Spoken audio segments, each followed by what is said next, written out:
Ladies and gentlemen, as now customary, as part of our videos, James and I would like to try and hit a like target of 30 for this video. So if you don't mind, do us a favor, either with your finger or with your mouse or your keypad or whatever, scroll down, drop a like on this video. If you are part of the 80% of our viewers who aren't subscribed, do us a favor as well, scroll down, hit that subscribe button. I believe at this point we're less than 50 away from 1,000 subscribers.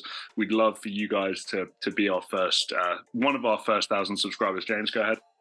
Let's set a subscribe target of 970. So if you can get us to that by Sunday, that would be absolutely incredible, guys. So just, if you haven't already, smash that subscribe button, guys.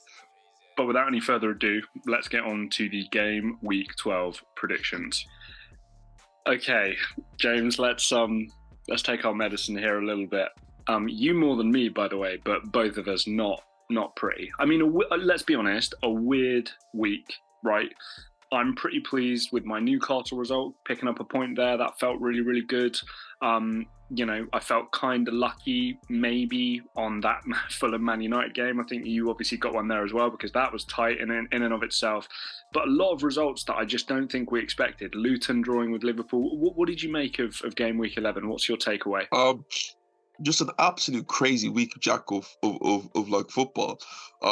We both had Chelsea not winning. Chelsea managed to win. Obviously, how crazy that football game was. Yeah. Luton was the big shock of the week, and also Nottingham Forest.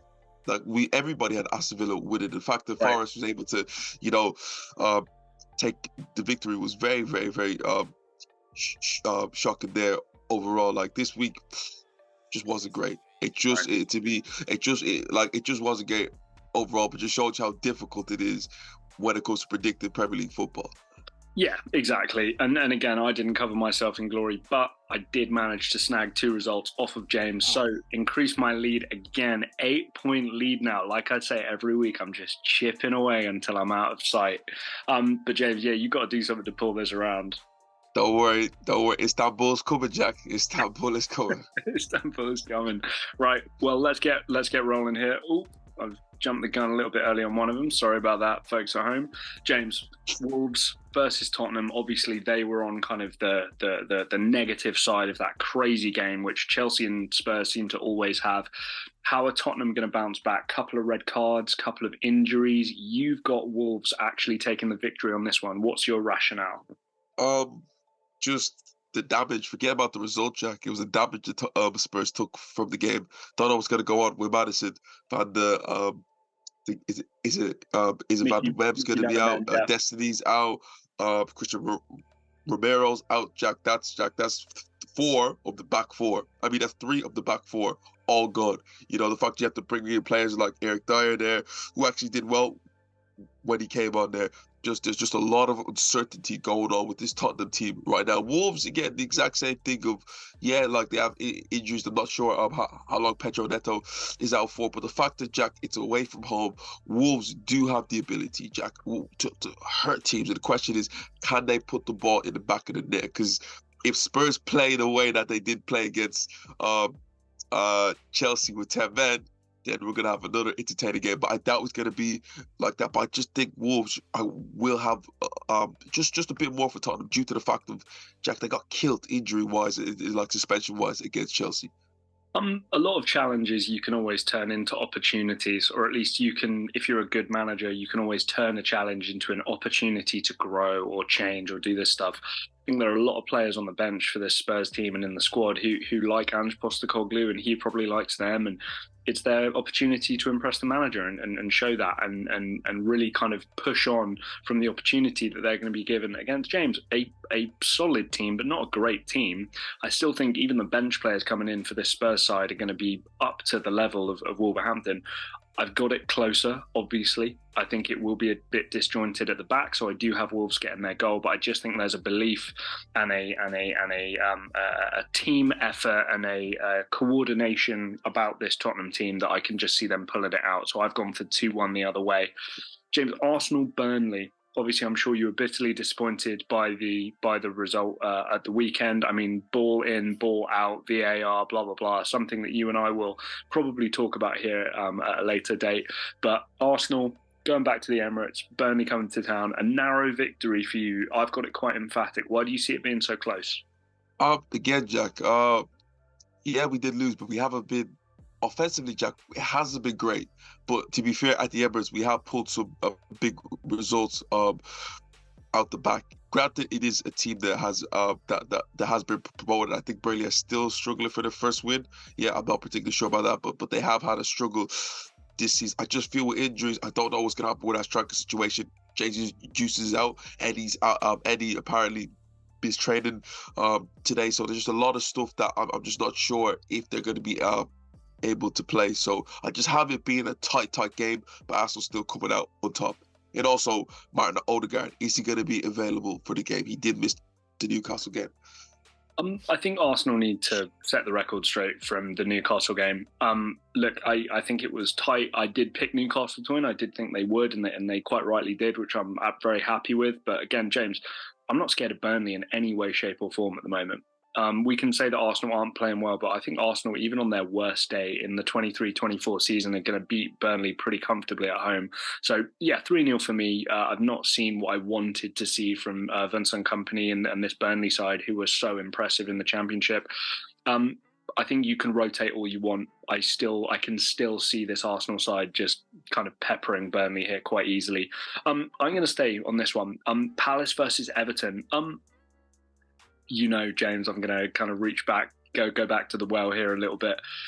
Palace are a hard team for me to judge, and Everton are a hard team for me to judge. So now we've got this kind of recipe. So what I've done is I've gone safe and I've gone conservative and I've gone 2-1 for the home side. I really don't have a great deal more analysis than that. I know Everton are capable. I know Palace are capable, but I think Palace are a different beast at home, and I don't really have a lot to follow on in terms of analysis for this game, to be perfectly honest with you. You've got Everton winning, keeping a clean sheet away from home, coming down to London. Do you want to explain that one? I just feel like Everton have the ability to pull out, just big results out of nowhere, Jack. Again, we didn't expect them to do anything the last time that they came to London against West Ham, Jack. They snagged a 1-0 win. In Crystal Palace, Jack, granted that they beat that they did beat Burnley, but it hasn't been sensational from them. They have a winner there because of they've been a Premier League team for a long period of time, but it just has not been convincing. I just think Everton just have that little bit of spark, maybe Calvin-Lewin ball over the top, flick on goal, or he gets slotted in, or even another goal for maybe Anada or something like that. I just feel like Everton have a little bit more than them. And also me looking at the previous results, I think Everton in the last 8 games have won 6 out of the last 8 games. So it's a fixture that they've dominated in recent years. So yeah, I have Everton winning this game 1-0. Now, both our scorelines both look like scorelines that could happen too. So that might be a 2-point swing, that one there. James, we'll keep it with you. Manchester United at Old Trafford got out of jail again against a slightly poorer opposition. Bit more convincing for you this time, 3-1. Couple of players kind of back from injury, starting to filter back into the team. Aaron Wan-Bissaka back, Rafael Varane back. That kid that all the fans rave about is back. Maybe the startings of a back four starting to open up again. I think only waiting on Luke Shaw and Lisandro Martinez back from injury. So Man United's back line nearly back to full strength. You've got this as 3-1. Again, 3-1, but not convincing. Manchester United will pull out of the bag because it's Manchester United, and to me, the quality on the football field is a lot more than Luton. I just want to say this right now. Big up to Luton. Because I feel like on this channel, and especially when we do this, we have kind of discarded them in the past few weeks, but they showed against Liverpool that they can't hang with the absolute best, Jack. They had a phenomenal performance there. I was very lucky not to get all 3 points in it. Jack, they had some brilliant performances. Another one I'm going to bring up here, Ross Barkley, a player whose people have forgotten about, seem to have found that spark again. So big up to them. But it's not going to be convincing for Manchester United, Jack. It hasn't been convincing for the past 6-7 weeks, but they'll find a way to win, just like against just like against Fulham, they have individuals that can kill. Bruno Fernandes, Marcus Rashford in there, Rasmus Højlund, players who can come and produce something out of absolutely nothing. And that will be the difference in the game. This game will go back and forward. Luton will have chances, yeah, to even win the game. But ultimately, the quality of Manchester United will overhaul them. Yeah, look, I'm with you. I just think a little less convincing than you do. 2-1. Again, I can see this being late, a penalty, maybe something like that. Go ahead. And also, this is their first ever Premier League tie. So, and another one for the facts. That's kind of cool. That's kind of cool. Yeah, seen a little bit of a Harry Maguire resurgence, which is kind of going under the radar. Supposedly, again, it's just my social media talking to me, but apparently Harry Maguire is playing better football. I mean, I feel like I kind of need to see it to believe it at this point. Again, the attacking threat is not where it should be. I think the threat is where it should be, but James, the end product is not there. I think I saw a statistic that against Fulham, I think it's been like 600 minutes until since a chance was created for Rasmus Højlund, which is kind of scary actually. So yeah, again, I can't see this being particularly high scoring, but you mentioned it, James. Huge class difference just in terms of general talent on the pitch, and I think they'll just have enough to get it done late. Bournemouth, Newcastle feeling pretty good after their victory against Arsenal. Obviously, a little bit contentious, a lot of reaction from that game. I can just see this Newcastle team continue to roll. There's some injuries. The squad's a little thin. I understand all that, but I just think they're going to be way too much for Bournemouth. James, a draw away from home on the South Coast. Do you want to explain that one, or are you just upset for the weekend? Well, Jack, the last two games against these two teams have been a 1-1 draw. Okay. Newcastle, granted, like the victory against Arsenal was great for them, but Jack, as you can see in that game, anybody watch that game, that was a 0-0 game.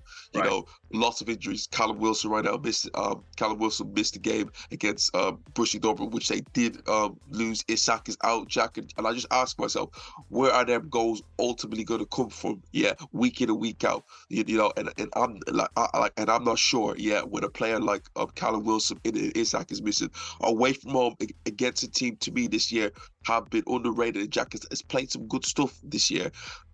I could just see Bournemouth able to get something. So sitting on Woodall. Yeah, a couple of bold shouts from you here this week. I guess they got to come from somewhere. Villa versus Fulham.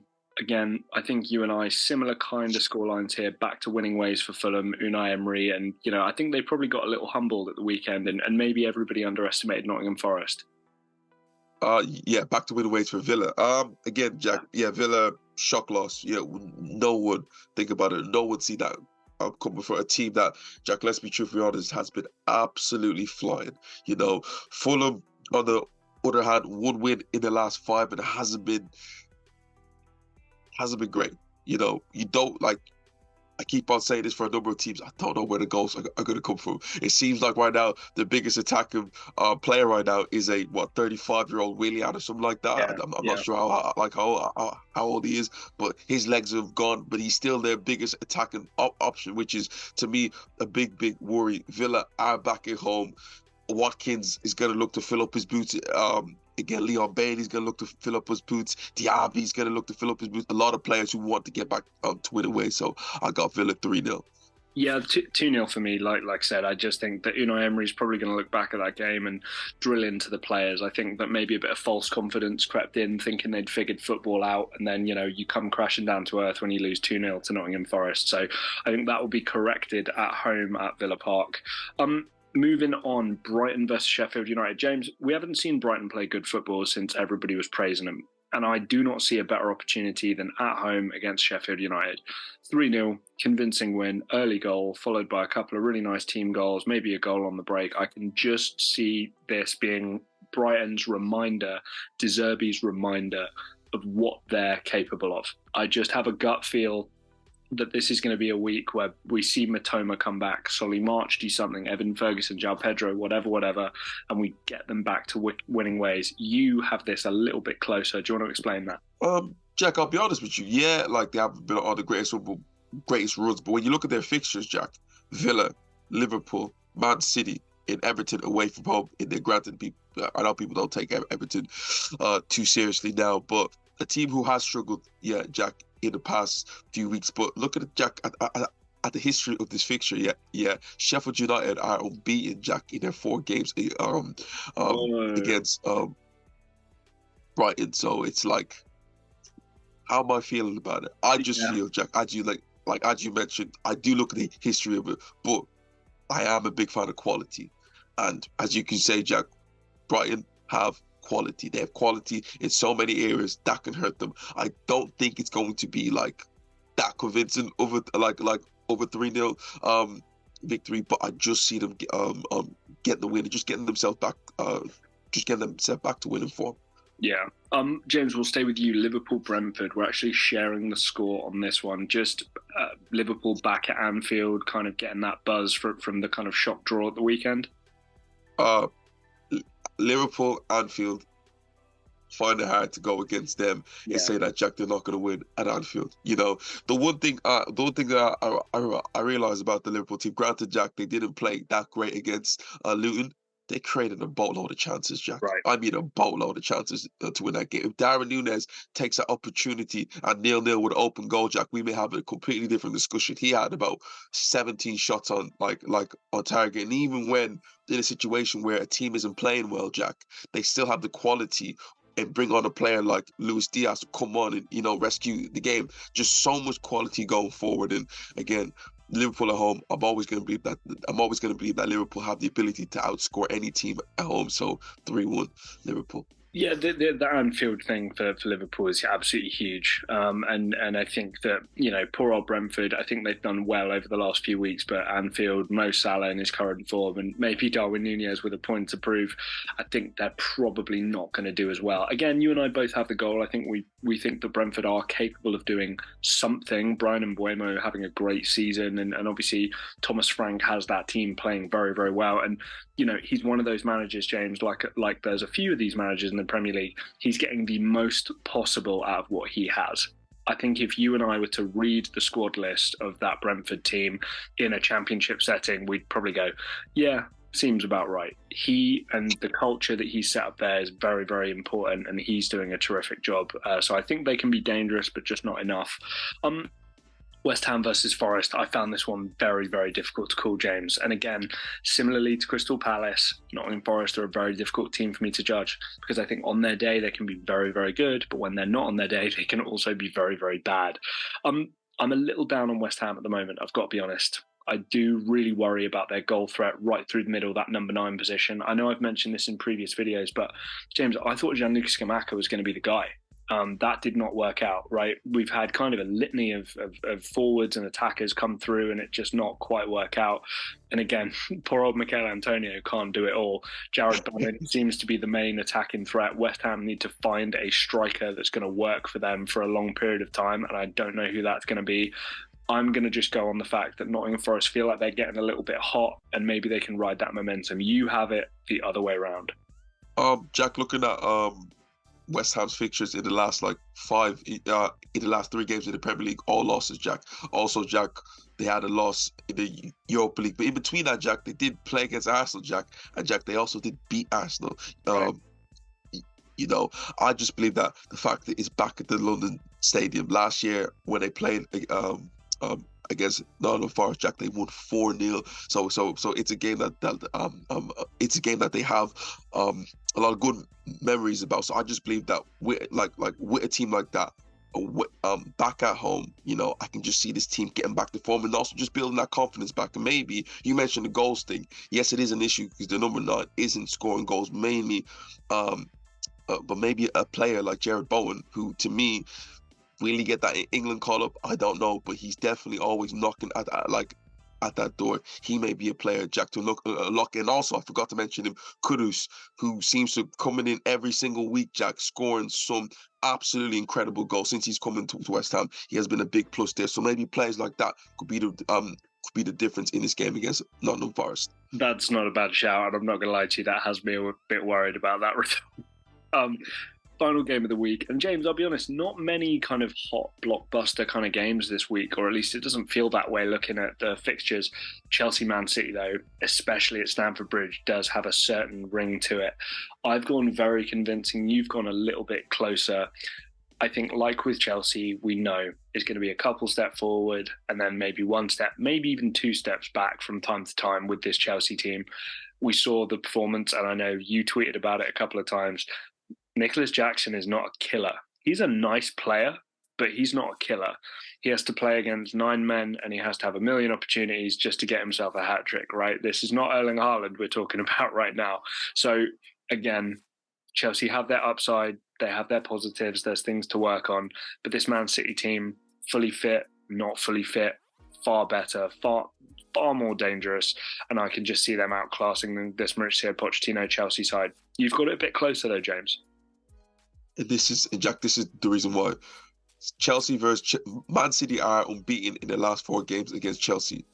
But Jack, Jack, they've also had 4 straight wins. And Jack, they've all been 1-0. So that's why I have it like this. So is it going to be 5 in a row?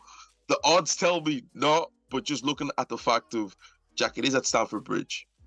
You know, the one thing that Chelsea do struggle with is to find goals, Jack. And Jack, you've seen it took 9 men in, I think, penalties. Yeah, Nicholas Jackson having to have the craziest highlight for him to finally take a chance for them to score, which was, to me, was embarrassing. You know, but I look at this game at the Bridge. The one thing I'm going to see from Manchester City is control.